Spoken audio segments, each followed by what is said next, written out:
In 3 years for Barca, Saras won 2 of 3 ACB titles, 2 of 3 Copa del Rey titles.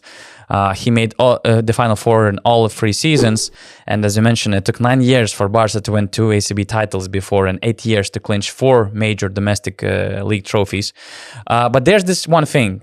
When I tweeted this, of course, I received a lot of funny comments that this tweet was sponsored by Šarūnas Jasikevičius for his new extension. But can you expand in? It's also related to the question that I have about Nikola Mirotic and evaluating his tenure in Barca, because for many European fans, but I think it's also related to NBA fans, if you're not winning the championship, it's a failure. And for Barca, many treat that Barca for these few years, they have at least top 2 budget in Europe with Real Madrid.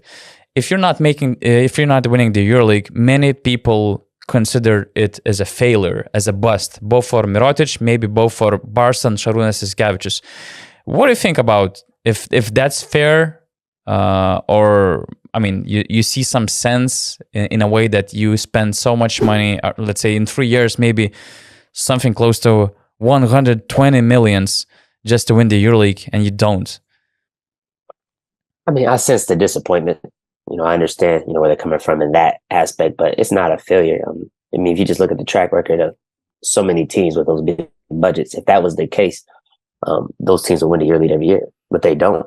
Like, EuroLeague's been around for a while, and you don't see teams, the same teams winning every season. Like, there's always some upsets. There's always some years where, Panathinaikos was great, then they had a down period.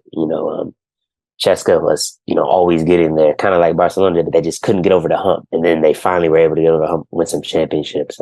Real Madrid, they're always in the mix, but they don't win every year. Barcelona, it's just, they're a big power, but there's, always another 5 or 6 teams who are in the mix. And it's not realistic to expect a title every year. If that's the case, most of these organizations have failed probably 95% of their existence, because some years they're not going to win a EuroLeague title. It doesn't mean it's a failure if you win ACB, if you win your cup, your domestic cup, whatever the case may be, or if the team shows growth. Some years the main guy could be hurt. It could throw everything off rhythm.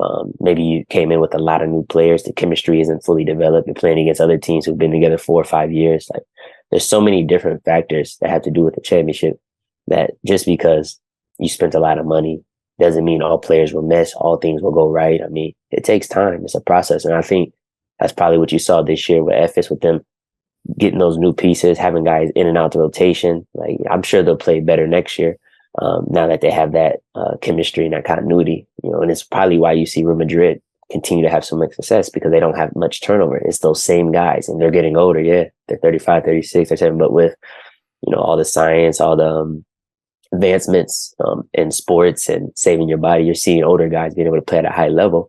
But that continuity, that chemistry, that leadership, that's the difference. So I think anytime you can keep a coach and the core of a team together for a while, and you throw in a couple pieces, 1 or 2 different players, you have a greater chance. But to expect championships every year, I don't care if you're Barcelona, I don't care if you're Madrid, Tenure, doesn't matter who you are. Like, it's just not possible, in a modern day EuroLeague.